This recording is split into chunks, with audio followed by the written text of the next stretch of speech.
Shalom.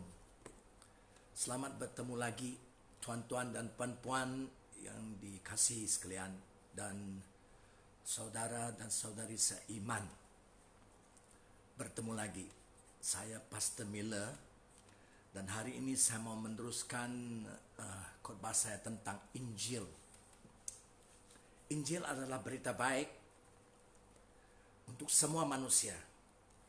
Saya mau membaca daripada Lukas pasal 2 ayat 10 sehingga 11. Ini adalah kelahiran Yesus Kristus di Bethlehem. Dan malaikat Tuhan pergi memberitakan berita baik ini kepada gembala-gembala yang tinggal di padang menjaga kawanan ternak pada waktu malam. Saya membaca ayat 10. Lalu kata malaikat itu kepada mereka, "Jangan takut, sebab sesungguhnya aku memberitakan kepadamu kesukaan besar. Kesukaan besar untuk seluruh bangsa. Hari ini lahir bagimu juru selamat, yaitu Kristus Tuhan di kota Daud."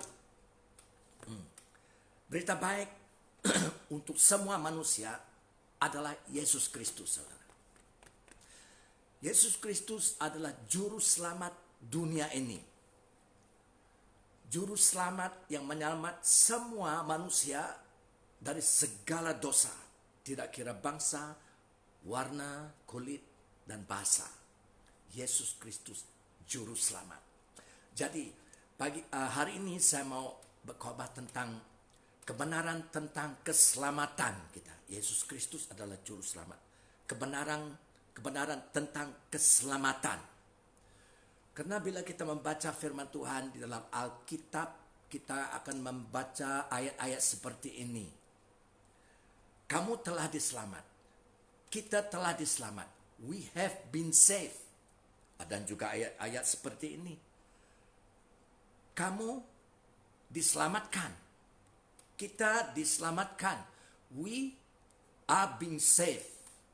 Dan juga ayat-ayat seperti ini, kita akan diselamat. We shall be saved.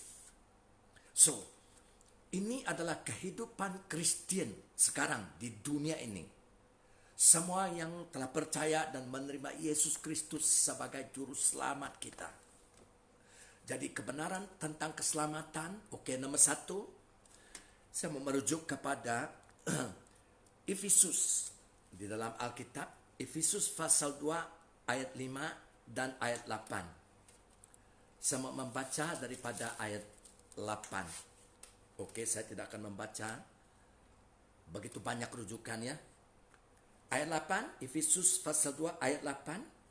Sebab karena kasih karunia adalah Yesus Kristus, saudara. Kamu diselamatkan oleh iman. Itu bukan hasil usahamu, tetapi pemberian Allah. For by grace you have been saved through faith. Sebab karena kasih karunia kamu telah diselamat. Nah, itu bahasa yang betul. Kamu telah diselamat oleh iman, oleh kepercayaan kepada Yesus Kristus. Amen. So, pada saat seorang itu benar-benar percaya pada Yesus Kristus, pada saat itu juga firman Tuhan mengatakan dia telah diselamat. Secara ringkasnya, dia telah diselamat di sorga. Amen. Yohanes pasal 5 ayat 24 ya. Orang yang mengambil nota tuliskan Yohanes 5 ayat 24. Yesus Kristus mengatakan, semua yang percaya kepadaku, kata Yesus, sudah pindah dari dalam maut ke dalam hidup. Berarti saudara, maut adalah perpisahan, bukan perpisahan daripada yang dikasihi kita juga, dan juga perpisahan daripada Allah. Secara ringkas, maut adalah neraka. Dipindah daripada neraka ke dalam hidup. Hidup adalah hidup yang kekal. Hidup surga, hidup bahagia. Jadi dari neraka ke surga. Amen. Sudah pindah, kata Yesus. Berarti saat kita percaya sekarang juga nama kita di surga. Bahkan kita duduk di surga bersama Yesus.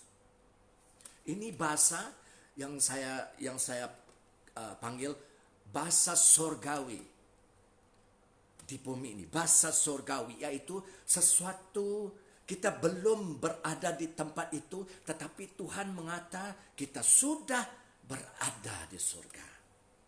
Bahasa Alkitab, bahasa surgawi. Contohnya, banyak rujukan. Saya akan membaca 1 dan 2 mungkin. Yohanes pasal 4 ayat 23. Ini adalah Yesus Kristus di Samaria bercakap dengan seorang wanita Samaria yang mengatakan kepada Yesus, nenek moyang kami menyembah di gunung ini, tetapi kamu orang Yahudi mengata tempat sembah adalah Yerusalem. Dan untuk meringkaskannya kita rujuk kepada ayat 23. Yesus mengatakan kepada perempuan Samaria itu, tetapi saatnya akan datang dan sudah tiba. Ini yang saya katakan bahasa sorga. Saatnya akan datang, berarti belum datang, tetapi dalam masa yang sama Yesus mengatakan sudah tiba, berarti sudah datang. Apa yang sudah datang? Bahwa penyembah-penyembah benar akan menyembah Bapa, yaitu Allah, dalam roh dan kebenaran. Sebab Bapa menghendaki penyembah-penyembah demikian. So, sebelum berada di tempat itu, Tuhan mengatakan sudah berada. Kita boleh kalau mau tulis 1 Petrus pasal 1 ayat 20 dan Efesus pasal 1 ayat 4 dan banyak lagi. Berartinya waktu kita percaya pada Yesus, kita sekarang berada di bumi, tetapi juga berada di surga. Ini kebenaran Tuhan. Bagi Tuhan, Dia melihat kita sudah berada di surga. Kita telah diselamat. Itu perkataannya. Amen. Ya. Efesus, kita melihat kepada Efesus pasal 2 ayat 6. Oke. Di dalam Kristus Yesus. Ini adalah alamat kita. Sudah kita percaya pada Yesus, alamat kita tinggal di dalam Yesus Kristus. Amen. Ia, yaitu Allah, telah membangkitkan kita juga dan memberikan tempat bersama-sama dengan Dia di surga. Siapa Dia di surga? Yesus. Yesus Kristus. Berartinya, bila kita percaya pada Yesus, di dalam Yesus Kristus, kita duduk bersama Yesus di surga. Sekarang juga. Haleluya. Jadi tidak perlu tunggu kita mati baru kita, baru saya tahu adakah saya masuk surga ke masuk neraka. Tidak. Sekarang kita tahu, percaya Yesus, kita telah diselamat. Kita di surga. Amen. Jadi bila kita mati, zoom. Naik. Roh kita terus naik atas. Tubuh kita dari tanah kembali ke tanah. Yes. Bila kita mati, zoom terus. Bersama Yesus di surga. 1 Filipi pasal 1 ayat 23 dan 24. Dan 2 Korintus pasal 5 ayat 8. So, itu nomor 1 tentang kebenaran tentang keselamatan. Percaya Yesus telah diselamat. Tetapi dalam pada masa yang sama, nomor 2, nomor 2. Saya mau membaca dari 1 Korintus pasal 18. Ini kebenarannya yang nomor 2 ya. Sebab pemberitaan tentang salib, Yesus mati di atas salib, itu adalah Injil, berita baik. Sebab pemberitaan tentang salib memang adalah kebodohan bagi mereka yang akan binasa. Tetapi bagi kita yang diselamatkan, pemberitaan itu adalah kekuatan Allah. Amen. but to us who are being saved, it is the power of God. Bagi kita yang diselamatkan, us who are being saved, kita yang diselamatkan dan terus diselamatkan.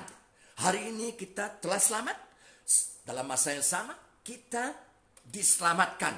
Besok kita diselamatkan. Hari-hari kita diselamatkan. Berartinya perkataan ini mengatakan tentang pekerjaan keselamatan harus berterusan di dalam hidup kita Kristen selagi kita di bumi ini. Amen. Kenapa? Sebabnya ini adalah sebabnya, saudara.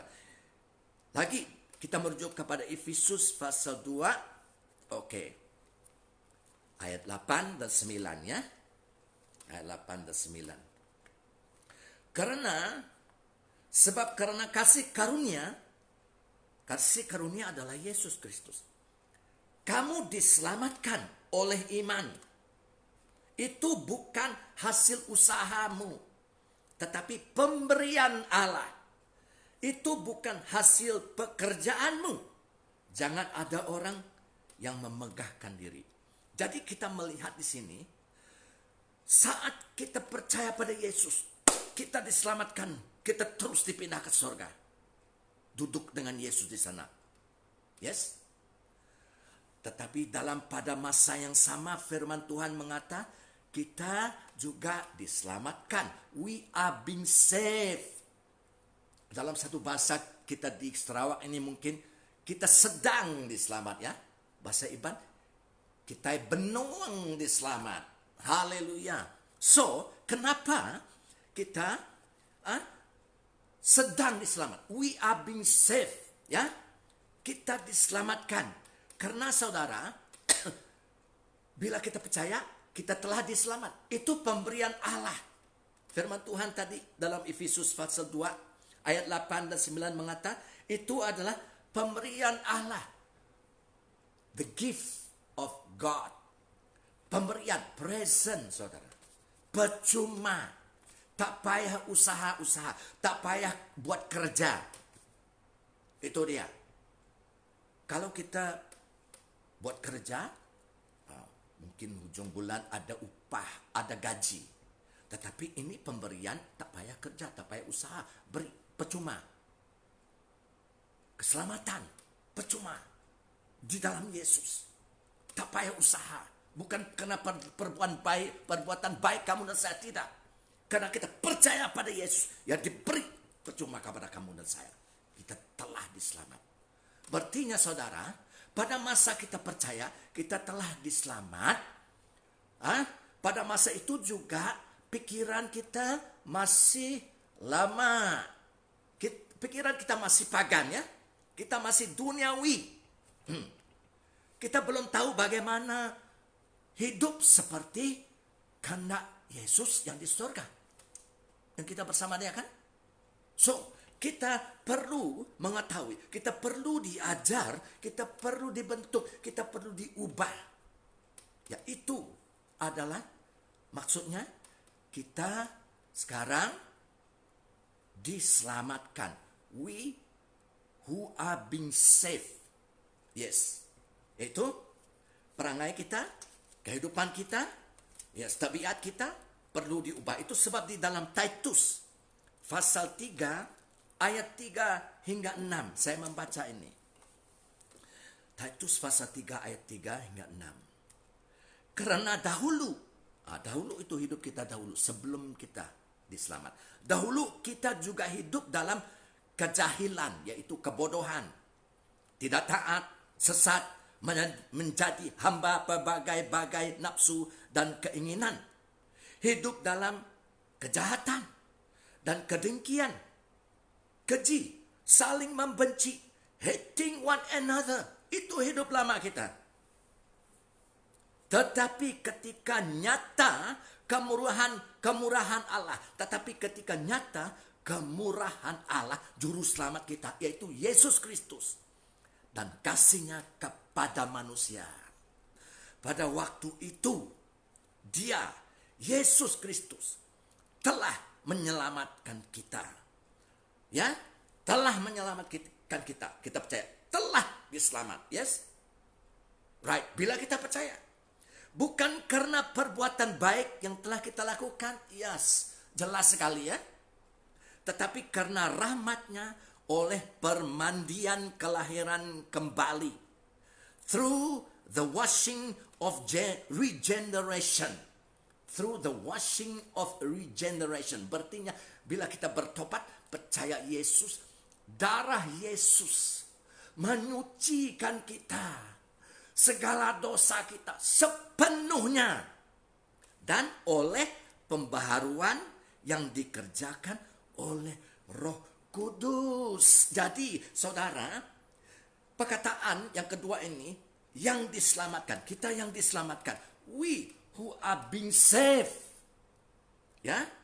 Ada kaitannya dengan pembaharuan kehidupan kita. Dengan transformasi. Dengan perubahan yang berlaku di dalam kita. Tabiat kita, perangai kita, kehidupan kita, saudara. Yes. Itu sebab kita harus membaca Alkitab. Firman Tuhan. Baru kita tahu. Oh, ini kehidupan yang baru. Ini kehidupan surgawi. Kita mau melakukan Tuhan. Itu sebab firman Tuhan mengatakan, we are being saved. Kita diselamatkan. Terus menerus. Hari ini, besok, setiap hari, setiap malam, saudara. Amen. Jadi, di dalam Roma pasal 12 ayat 2, janganlah kamu menjadi serupa dengan dunia ini. Apa? Sistem dunia ini yang bertentangan dengan Allah. Duniawi. Sekarang, dulu kita duniawi. Sekarang kita surgawi. Amen. Tetapi, berubahlah oleh pembaharuan budimu. But be transformed by the renewing of your mind. Berartinya, berubahlah oleh pembaharuan pikiran kita. Jadi, bila kita percaya pada Yesus, kita telah selamat, kita di surga. Tetapi pikiran kita masih perlu diubah. Masih lama, masih pagan, saudara. Bagaimana kita mengubah pikiran kita? Dengan firman Tuhan. Pikiran yang lama masih ada, tetapi masukkan, tambahkan, downloadkan firman Tuhan. Dan kita hidup mengikut firman Tuhan. Kehendak Tuhan. Sehingga kamu dapat membedakan manakah kehendak Allah? Ya, apa yang baik dan yang berkenan kepada Allah dan yang sempurna. Amen. 2 Korintus pasal 3 ayat 18. Nah, ini untuk Kristen juga yang benar ya. Dan kita, yaitu Kristen, semua mencerminkan kemuliaan Tuhan. Yes. Sorry. Maafkan. Mencerminkan kemuliaan Tuhan dengan muka yang tidak berselubung. Karena kemuliaan itu datangnya dari Tuhan yang adalah roh. Tuhan yang adalah roh. Di manakah roh itu sekarang? Di dalam hati kita, Roh Kudus. Ya, Tuhan adalah roh, Roh Kudus di dalam hati kita. Maka kita diubah menjadi serupa dengan gambarnya. Serupa dengan Tuhan Yesus. Dalam kemuliaan yang makin besar. Haleluya. So, saudara, kuasa yang mengubah kehidupan kita, perangai kita, tabiat kita. Ya, yang mendatangkan pembaharuan dan transformasi adalah Roh Kudus Tuhan. Amin. Itu sebab berapa minggu yang lalu, saya tidak ingat, saya ada mengatakan tentang kebenaran tentang Roh Kudus. Tanpa Roh Kudus tidak ada Kristen.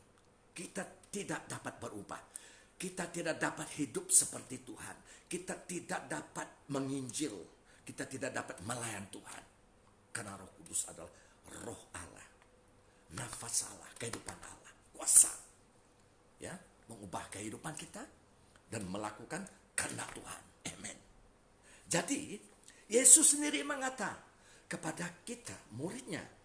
Yohanes pasal 6 ayat 45. Tulis saja. Yohanes 6 ayat 45. Yesus mengata semua pada hari yang akhir, semua akan diajar oleh Allah. Bagaimana Allah mengajar kamu dan saya? Oleh Roh Kudus, saudara. Dengan Roh Kudus yang di dalam Kristus. Amen. 1 Korintus pasal 2 ayat 9 dan 10. 1 Tesalonika pasal 4 ayat 8, 9. Dan seterusnya. Jadi Roh Kudus adalah kuasa yang mengubah kita. Mendatang transformasi yang membaharui kita. Roh Kudus di dalam Alkitab, saudara, adalah kuasa yang menolong kita dalam kelemahan kita. Roh Kudus adalah kuasa yang mengajar kita. Roh Kudus kuasa yang menguduskan kita. Amen. So pentingnya Kristen dipenuhi oleh Roh Kudus. Dan harus mengambil inisiatif. Baru Tuhan bekerja. Amen. Di dalam Filipai pasal 12 pasal 2 ayat 12 dan 13, firman Tuhan mengata kepada Kristen, kita harus mengerjakan keselamatan di dalam kita pribadi, saudara, dengan takut dan gentar. Work out your own salvation with fear and trembling. Ya. Bagaimana? Work out. Kerjakan keselamatan. Apa yang kita kerja? Supaya kita membaca firman Tuhan. Dan Yesus mengatakan, bukan hanya membaca, bukan hanya mendengar firman-Ku, kata Yesus, tetapi melakukannya. Kamu bijak dan akan menjadi kuat di dalam Tuhan. Dan kekuatan kuasanya. Amen. So, kita tidak boleh berubah tanpa firman Tuhan dan Roh Kudus. Penting itu. Yesus mengata kepada kita, gerejanya, firman, perkataan yang kukatakan padamu adalah roh. Roh memberi kehidupan. Amen. So tanpa Roh Kudus tidak ada. Firman tidak hidup. Firman yang kita baca, Alkitab yang kita baca, harus baca untuk mengubah kita. Terus membaharui kita. Transformasi berlaku. Baca dengan Roh Kudus. Supaya firman itu menjadi hidup. Haleluya. Dan Roh Kudus yang menolong kita melakukan firman itu. Ini berita baik. Haleluya. Jadi saudara, inilah maksudnya nomor 2 itu. Kita diselamatkan. We are being saved. Kita sedang diselamat. Tetapi kita sudah selamat. Dan nama kita di sorga. Kita di sorga. So perangai kita. Kehidupan kita harus berubah. Supaya kita memang dipanggil anak-anak Allah. Seperti Bapa. Begitu juga seperti anak-anaknya. Roh Kudus mengubah. Amen. Kita diselamatkan. We are being saved. Amen. So, yang nomor 3, saudara, adalah ayat yang di dalam Alkitab yang kita temui. Kita akan diselamat. We shall be saved. Ini masa depan.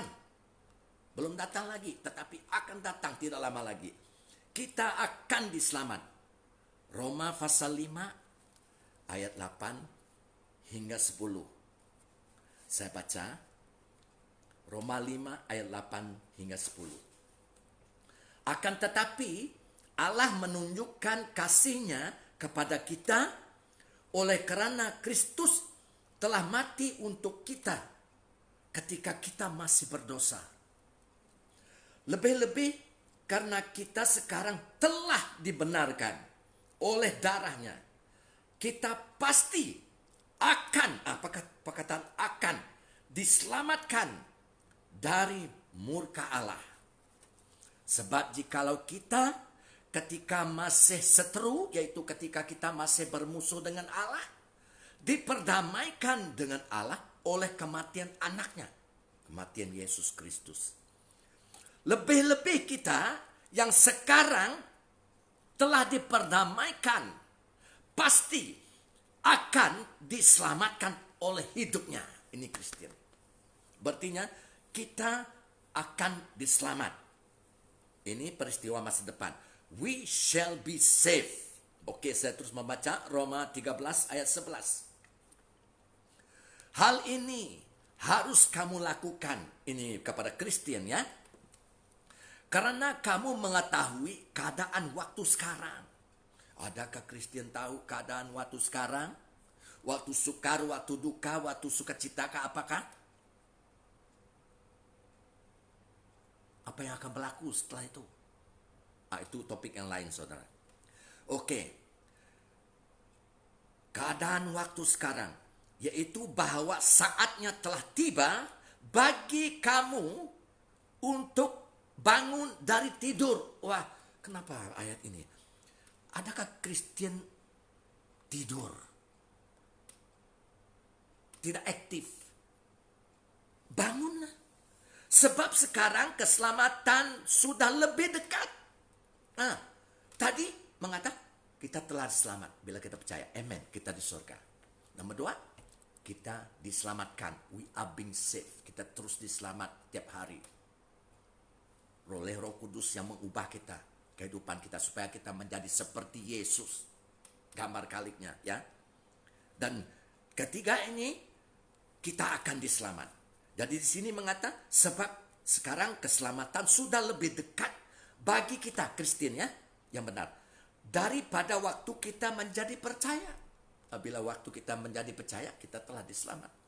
Tetapi sekarang mengatakan kita akan diselamat. Ini kebenaran tentang keselamatan nomor 3. Kita akan diselamat. So kita merujuk kepada satu lagi, Ibrani pasal 9 ayat 28 ya.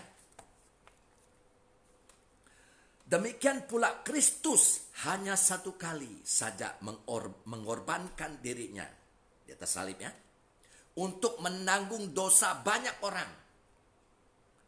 Sesudah itu ia, yaitu Yesus Kristus, akan menyatakan dirinya. He will appear a second time. Jadi saudara, maaf saya, pertama kali Yesus Kristus datang bila dia lahir di Bethlehem. Tujuan dia lahir datang ke bumi ini adalah untuk mati. Itu tujuannya. Menghapuskan dosa semua manusia. Dan sekarang dia kembali ke surga. Dan dia di surga. Sesudah itu, kata firman ini, ia akan menyatakan dirinya sekali lagi. Berartinya Yesus akan datang sekali lagi. Ini bukan kedatangan Yesus kedua kali ke bumi ini, saudara, bukan.